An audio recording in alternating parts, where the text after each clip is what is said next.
तर काँग्रेसने निवडणुकीतनं माघार घेतल्यावर जय पवार यांनी नेमकं काय म्हटलं, काय प्रतिक्रिया दिली आहे ते बघूया.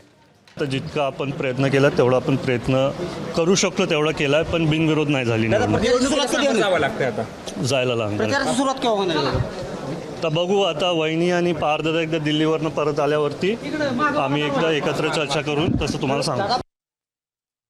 आकाश मोरे जे आपल्या बरोबर आहेत, एक मोठा पक्ष म्हणून त्यांनी तिथं उमेदवारी दाखल केलेली, पण त्यांनी तो माघारला आहे. तर आता कुठेतरी आम्हाला पण मनाला बरं वाटतं की सगळेच पक्ष एकत्रित येऊन दादांसाठी ही निवडणूक लढतील आणि भविष्यात त्यांच्या पण पक्षाचे काय कुठले प्रॉब्लेम वगैरे असतील, अडचणी असतील, त्याच्यात आम्ही त्यांना नक्कीच साथ देऊ. काँग्रेसचे मी मनापासून खूप खूप आभार मानतो. एबीपी माझा, उघडा डोळे बघा नीट.